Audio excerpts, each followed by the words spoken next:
ನಾನು ಹೇಳುವ ಈ 5 ಲಕ್ಷಣಗಳು ನಿಮ್ಮಲ್ಲೂ ಇದ್ದರೆ ನಿಮಗೂ ಕೂಡ ಕ್ಯಾನ್ಸರ್ ಇದೆ ಅಂತಲೇ ಅರ್ಥ. ಹೌದು ಸ್ನೇಹಿತರೆ, ಇತ್ತೀಚಿನ ದಿನಗಳಲ್ಲಿ ಮಹಿಳೆಯರಲ್ಲಿ ಗರ್ಭಕಂಠದ ಕ್ಯಾನ್ಸರ್ ತುಂಬ ವೇಗವಾಗಿ ಹಬ್ತಾ ಇದೆ.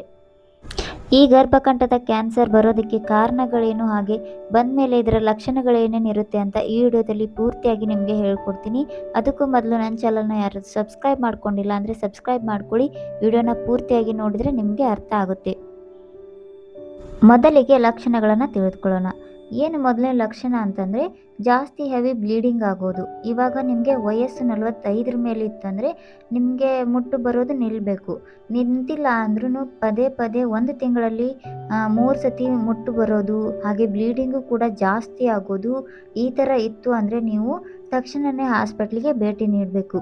ಹೌದು, ಈ ಬ್ಲೀಡಿಂಗ್ ಯಾವ ಥರ ಇರುತ್ತೆ ಅಂದರೆ ವಾಟರಿ ಬ್ಲಡ್ಡಿ ಡಿಸ್ಚಾರ್ಜ್ ಇರುತ್ತೆ. ಅಂದರೆ ನಾರ್ಮಲ್ ಬ್ಲಡ್ಗಿಂತ ನಿಮಗೆ ವಾಟರಿಯಾಗಿ ಡಿಸ್ಚಾರ್ಜ್ ಹೋಗ್ತಾ ಇರುತ್ತೆ.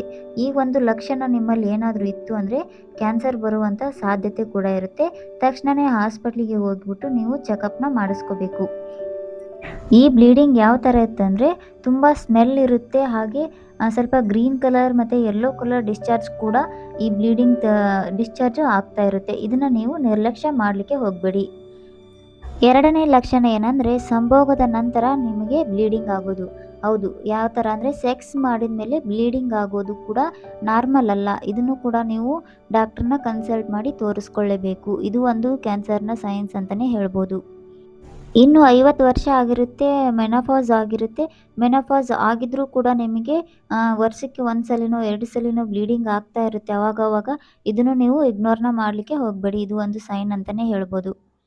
ಮೂರನೇ ಲಕ್ಷಣ ಏನು ಅಂತಂದರೆ ನಿಮ್ಮ ಪೆಲ್ವಿಸ್ ಭಾಗದಲ್ಲಿ ಅಂದರೆ ಪ್ರೈವೇಟ್ ಭಾಗದಲ್ಲಿ ತುಂಬ ನೋವು ಬರೋದು, ಹಾಗೆ ಕೆಳ ಹೊಟ್ಟೆ ತುಂಬ ಪದೇ ಪದೇ ನೋವು ಬರ್ತಾ ಇದ್ದರೆ ತಕ್ಷಣವೇ ಡಾಕ್ಟ್ರನ್ನ ಸಂಪರ್ಕಿಸಿ. 4ನೇ ಲಕ್ಷಣ ಬಂದ್ಬಿಟ್ಟು ಕಾರಣನೇ ಗೊತ್ತಿಲ್ಲದೆ ನಿಮಗೆ ತೂಕ ತುಂಬ ಸಡನ್ನಾಗಿ ಕಡಿಮೆ ಆಗ್ತಾ ಇರುತ್ತೆ.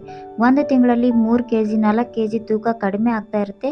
ಹೆಣ್ಮಕ್ಳು ಇದನ್ನು ಗಮನಿಸಬೇಕು. ಮನೆ ಕೆಲಸ ಅಂತ ನೀವು ನಿಮ್ಮಲ್ಲಿನೇ ಬ್ಯುಸಿ ಆಗಬೇಡಿ. ನಿಮ್ಮ ಆರೋಗ್ಯದ ಬಗ್ಗೆ ಕೂಡ ನೀವು ಕಾಳಜಿಯನ್ನು ವಹಿಸಬೇಕು. ಇದು ನಿಮ್ಮಲ್ಲಿ ನಾನು ಕೋರುವಂಥ ಒಂದು ದಯವಿಟ್ಟು ಹೇಳ್ತಾ ಇದ್ದೀನಿ. ಯಾವತ್ತೂ ನೆಗ್ಲಿಜೆನ್ಸಿ ಮಾಡಲಿಕ್ಕೆ ಹೋಗಬೇಡಿ. ನಾನು ಹೇಳುವ ಈ ಎಲ್ಲ ಲಕ್ಷಣಗಳು ನಿಮ್ಮಲ್ಲಿದ್ದರೆ ಒಂದ್ಸಲ ನೀವು ಹಾಸ್ಪಿಟ್ಲಿಗೆ ಭೇಟಿ ನೀಡಿ ಸ್ಕ್ರೀನಿಂಗ್ ಟೆಸ್ಟ್ನ ಮಾಡಿಸೋದ್ರಿಂದ ನಿಮ್ಮ ಮುಂದೆ ಆಗುವಂಥ ಕಾಂಪ್ಲಿಕೇಶನ್ಸ್ನ ನೀವು ತಡ್ಕೋಬೋದು.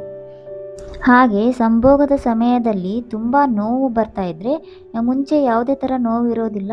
ಇದೇನು ಕ್ಯಾನ್ಸರ್ ಬಂದಾದಮೇಲೆ ನೋವು ಕಾಣಿಸ್ಕೊಳ್ತಾ ಇರುತ್ತೆ ಸಂಭೋಗ ಮಾಡುವಾಗ. ಸೊ ಇದನ್ನು ನೀವು ಇಗ್ನೋರ್ನ ಮಾಡಲಿಕ್ಕೆ ಹೋಗಬೇಡಿ.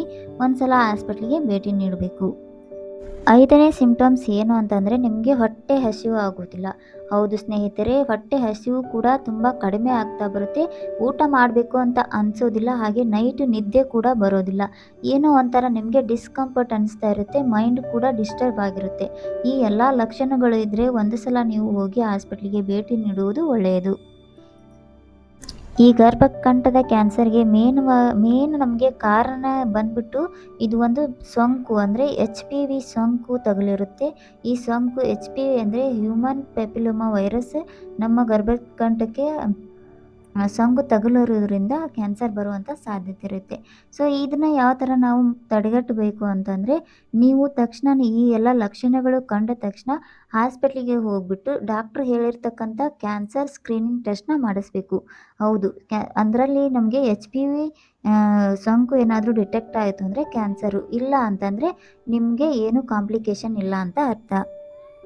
ಪ್ಯಾಪ್ ಟೆಸ್ಟ್ ಅಂತ ಹೇಳ್ತೀವಿ, ಅಂದರೆ ಪ್ಯಾಪ್ ಸ್ಮಿಯರ್ ಟೆಸ್ಟ್ ಅಂತ ಹೇಳ್ತೀವಿ. ಈ ಟೆಸ್ಟ್ ಮಾಡಿಸೋದ್ರಿಂದ ಮುಂಚಿತವಾಗಿ ನಿಮಗೆ ಕ್ಯಾನ್ಸರ್ ಬಂದಿದೆಯೋ ಇಲ್ಲವೋ ಅಂತ ಮುಂಚಿತವಾಗಿಯೇ ಈ ಟೆಸ್ಟು ಹೇಳಿಬಿಡುತ್ತೆ.